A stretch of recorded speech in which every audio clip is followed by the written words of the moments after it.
Hey, what's going on guys? Welcome back to another video. Today we're going to be covering a freight forwarder that I recently showed you guys that I was getting really good prices from.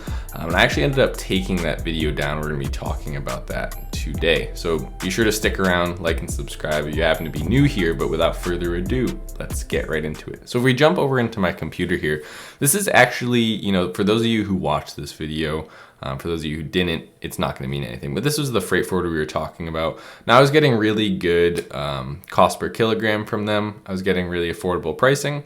And the way that I run my YouTube channel is that I literally just record my journey. So if there's ever something that I do wrong, that's not like I don't hold that against my virtue. It's like, that's kind of the point. It's like I'm showing you what I'm doing and then we correct course as we go.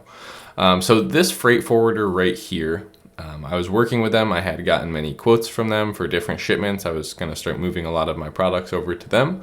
But here's why I was even recommending in the first place. Okay, there's like people that think that I didn't look at reviews or anything. No, like if you look at their reviews, like, actual Alibaba reviews, they actually have hundreds of good reviews, like 5-star reviews. Okay, they're an average of 4.5 out of 5. So there's these people in the comments of the last video that I posted that were saying that like they have all negative reviews and like why was I recommending them? No, like I don't know where you're looking. There's this website called like Scam.io or something. It's like, yeah, of course those are all going to be negative reviews because, I don't know if you know anything about personalities and traits, but there is someone called the Machiavellian, which thinks that basically everything is against them, everything is out to get them, everything is a scam. I tend to be the opposite of that. Okay, on my personality test, I ranked really low for Machiavellian, but that's, besides the point. So anyway, really good. Okay, if we, there are some 1 stars, like for instance, there's one down here, but they actually replied, right? So it's not actually like an issue with them. It was more like, so a freight forwarder arranges for a company to pick up, ship, and then transport your products, right? They're like the middleman. And apparently like USPS or UPS like broke, or DHL broke one of this customer's boxes during shipping, and there was this drama over that. But again, all the boxes arrived. There's a lot of good reviews here. So this is what I was looking at, right? It's like I did my homework on this end, and they actually looked great. 95% of things were 5 stars. So, if I see something that's 4.5 on Amazon, if I only read the 1-star reviews, yeah, I probably wouldn't buy it. But look at all the 5-star ones. That's what I was doing. And I'm sure like I could work with this company just almost to test it and see how it goes. But I ended up taking that video down, like I said, because if we go over to like a seller's perspective, like this is an Amazon FBA seller right here. Check it out. So this is a review for this exact company. And basically, you don't have to read all this. The long story made short here is that they tried to add a pickup fee onto the invoice before, they actually were able to pay the invoice. So I don't know why this seller did this, but they actually had the company pick up their goods before they ever paid them anything. And then they created an invoice. Like, no, get an invoice, make sure everything looks good, then have them pick up your goods. So again, with the things that went wrong here, it doesn't seem like it's actually this company's fault. So in a way, I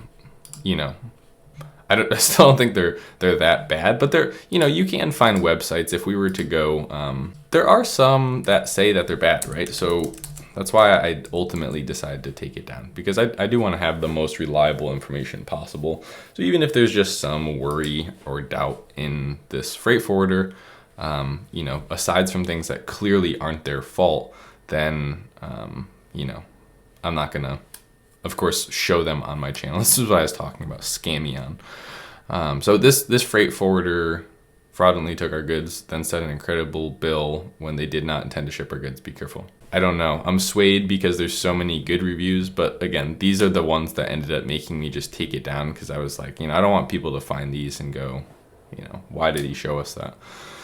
So, scammer, stay away. I made a payment. They sent me a empty UPS label, which was created on 4/11. I agreed to air freight from Shenzhen to Stockholm, Sweden.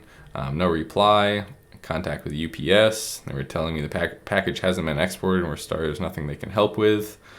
So I don't know how these cases ended up getting solved, but you know, I always pay through a platform that is kind of hard to get scammed on. If you use Trade Assurance, you don't receive your goods, you're going to file against that company, and a case will be opened.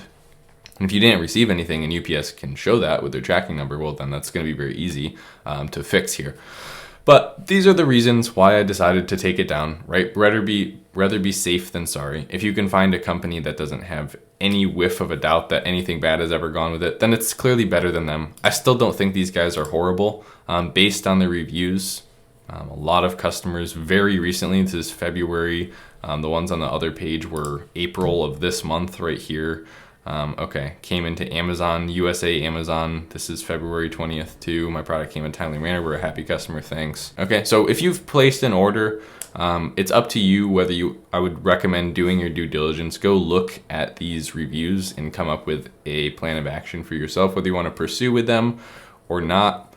Currently, I'm not going to be moving forward with them. Just that's the whole reason that I'm making this video, is because I think, you know, this was my first attempt at getting a freight forwarder. Literally, I've just been using my suppliers since before then. So I did want to, you know, kind of share that journey with you. And I thought I found a good one, but apparently there's some doubt about them. So we're just going to move on, try and find another one. At this time, I'm just using my suppliers, freight forwarders for Sea, because I was plenty happy doing that before and profitable there. But I will be looking into some more freight forwarders, and once we find one that's, you know, I guess a 4 point, well, we need a 5 out of 5. That's the level of quality we're looking for. So yeah, that's going to do it for today's video. Just wanted to give you guys a heads up. If you saw that video disappeared, this is why. Just want to clear the air here. Yeah, there was no malice in what I did. I was actually just excited to save you guys some money, and then, you know, it turns out there was some bad reviews that popped up. So anyway, hopefully you guys have a great middle of your week, Tuesday. Yeah. I'll see you here on the channel tomorrow for another video. Later.